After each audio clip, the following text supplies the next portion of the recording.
parce qu'elle pose question à toute conscience humaine, ne devrait être décidée que par la voie du référendum. It is a dream deeply rooted in the American dream.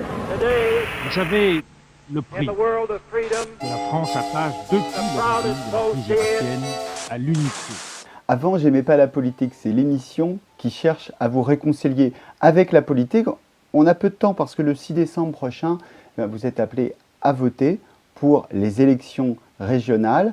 Il y a beaucoup de candidats, 12 candidats en Ile-de-France. Et aujourd'hui, nous recevons tête de liste, Nicolas Dupont-Aignan. Vous êtes tête de liste de Debout la France. Alors, est-ce que d'abord, vous pouvez nous expliquer, bonjour, qu'est-ce qu'est Debout la France pour ceux qui Debout ne la connaissent France, pas. c'est un parti indépendant que j'ai créé. J'étais à l'UMP auparavant, j'étais gaulliste, RPR, UMP, et puis j'ai rompu avec l'UMP sous Nicolas Sarkozy pour créer un parti indépendant qui défend des valeurs gaullistes. J'avais voté non au référendum de 2005. Je crois à l'indépendance de mon pays, à la certaine justice sociale, et je ne veux pas que des commissaires, entre guillemets, européens décident pour nous. Voilà, c'est au peuple français de trancher les principaux choix qui le concernent. Ça veut dire que c'est plutôt la question européenne, vous dites indépendance du pays, qui fait la différence avec le reste de la droite républicaine. Là, on est en train de parler de la région. Qu'est-ce que ça va changer?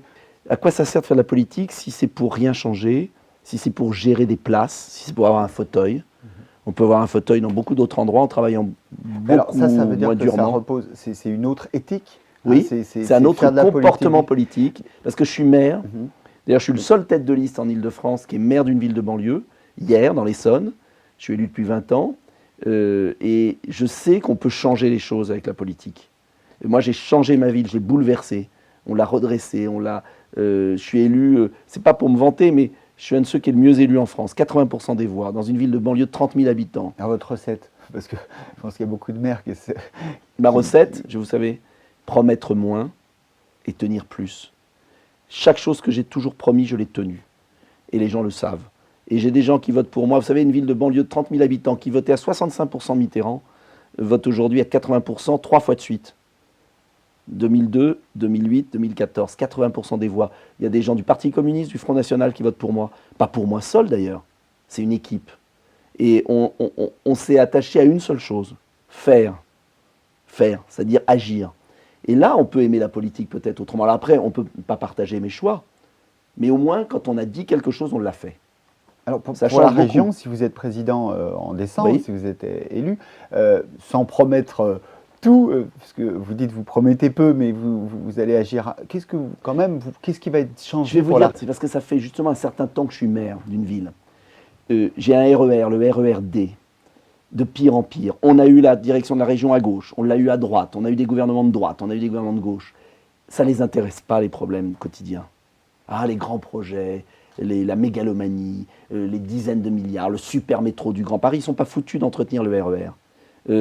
Moi, je me présente parce que je veux faire entendre la voix de tous ceux qui souffrent au quotidien de l'abandon des pouvoirs publics. Je pense qu'on peut dépenser moins, avoir de moins grands projets. Par exemple, je ne veux pas le projet du super métro parisien. Je veux qu'on... Ça veut dire si vous êtes président en région, c'est Madame plus grand Pécresse et M. Paris, Bartolone, Ouais. c'est un grand Paris, mais différent, moins coûteux, plus juste. C'est-à-dire qu'au lieu de faire un super métro qui va coûter 30 milliards d'euros, je mets une partie de cet argent tout de suite sur la réparation de ce qui existe. Parce que dans la vie, avant de construire un château, on entretient sa maison. Et je ne supporte plus la démagogie électorale. J'écoutais les promesses de Bartolone, les promesses de Pécresse, c'est des catalogues. Il y a 180 mesures là, 170 mesures là. Il n'y a plus une personne qui croit à ces promesses. Parce qu'ils ne tiennent jamais. Donc moi, j'en promets moins.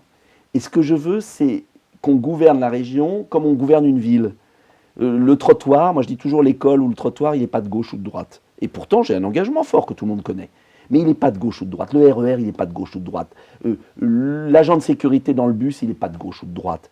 Je pense que la région ne doit pas être confisquée par Hollande à travers Bartolone ou par Sarkozy à travers Pécresse. Parce qu'on sait que si on vote Bartolone, ça sera Hollande. Si on vote Pécresse, ça sera Sarkozy, le président de région. Il faut que les habitants Mais vous avez aussi choisissent. des ambitions nationales. Bien sûr que j'ai des ambitions nationales, mais je vais vous dire, si les habitants de l'Île-de-France me faisaient confiance pour cette région, je serais tellement heureux de prouver qu'on peut changer les choses. Votre émission, elle m'a plu, le titre, parce que souvent je me pose la question et je me dis, si j'étais pas élu, est-ce que je m'intéresserais à la politique aujourd'hui? Est-ce que je ne serais pas écœuré comme la plupart de mes concitoyens? Mais Parce qu'il y a de quoi être comment écœuré. vous êtes venu parce que vous avez expliqué pourquoi vous avez rompu, mais quand vous êtes venu à la politique, vous avez toujours aimé la politique? Ouais, je vais vous dire, à 12 ans, j'adorais ça, 13 ans. J'étais passionné peut-être parce que j'avais un grand-père qui était un héros de l'aviation, pourtant pas du tout d'une famille politique, pas d'une famille qui pouvait m'ouvrir les portes. J'ai tout fait moi-même, tout seul. Mais l'histoire... Pourquoi j'étais gaulliste? Parce que c'était le résistant. Il y a un homme qui a dit, c'est pas possible, on va pas se laisser tuer par les nazis, on va pas accepter les camps de concentration, on va pas... J'ai trouvé que c'était tellement beau. Vous voyez, c'était presque un romantisme de jeune homme. Les romans de Malraux, l'idée que la conscience humaine peut bouleverser l'histoire. C'est David et Goliath, hein, c'est le petit contre les grands. Vous savez ce que disait De Gaulle, j'adore cette phrase, il dit « Je n'ai qu'un seul rival international, c'est Tintin ». Le petit qui lutte contre les grands, ou Astérix, je ne sais plus, mais je crois que c'était Tintin. Ça veut dire quoi? Ça veut dire que dans la vie, il ne faut jamais abandonner. Sinon, il n'y aurait jamais eu Mandela, il n'y aurait jamais eu Gandhi, il n'y aurait jamais eu Churchill.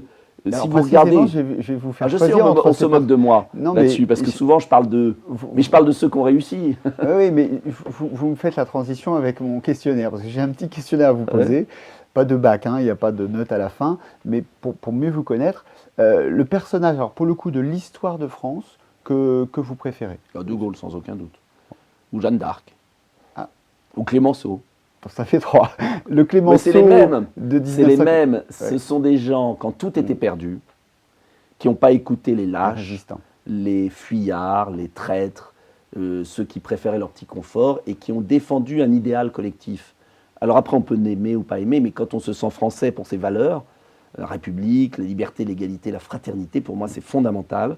Il y a un moment, qu'importe ce que pense la terre entière, on doit défendre ce qu'on croit devoir défendre. Enterré debout pour Clémenceau. Hein. Oui, magnifique. La date de l'histoire de France.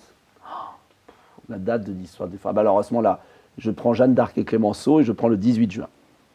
Donc. Parce que le 18 juin, c'est l'appel quand même d'un homme, tout est perdu. On va le condamner à mort quand même. La France vichiste va condamner à mort cet homme. C'était un général. Vous imaginez un général, il doit toujours obéir. Parce qu'un général qui n'obéit pas, eh ben, il désobéit. Et il se fait condamner à mort. Mais vous savez, souvent les jeunes ont perdu les rapports historiques parce qu'on n'enseigne pas assez l'histoire. L'histoire, c'est une formidable leçon. On fait le tri. Qu'est-ce qui n'a pas été bien? Il y a eu des périodes sombres dans notre histoire. Il faut les assumer. Il ne s'agit pas de les oublier. Hein. Mais c'est des leçons. Moi, je ne veux pas qu'on transforme le citoyen en consommateur. Voilà. Et vous savez, aujourd'hui, quand on ne vote pas, eh bien, on est condamné à être un consommateur. Et on consomme d'ailleurs de moins en moins de choses parce qu'on est au chômage. Donc, le citoyen, quand on est un citoyen, c'est pas parfait, mais on peut se prendre un peu en main. C'est pas parfait, bien sûr, tout est dur. Une petite dernière question qui nous ramène à la région. L'atout de la région Île-de-France et le handicap. Principal atout, principal handicap. Le principal atout, c'est son image mondiale. C'est la capitale, une des capitales du monde. Et sa population, de talent, de diversité, pour le coup, du talent incroyable. Et en même temps, son principal handicap, c'est la congestion. C'est-à-dire, c'est la boulimie. C'est vouloir toujours en prendre plus.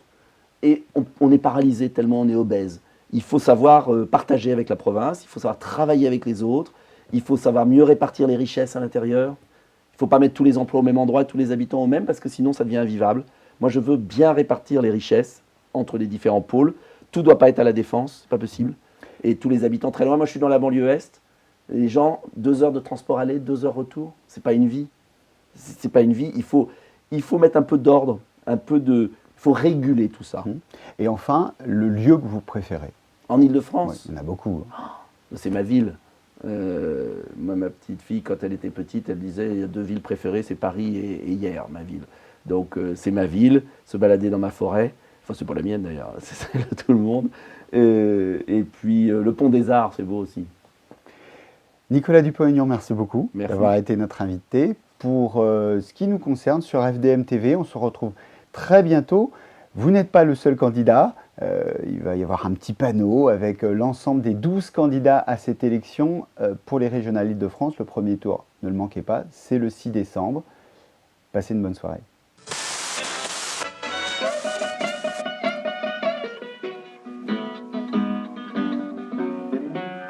I woke up this morning, yeah, around for my shoes.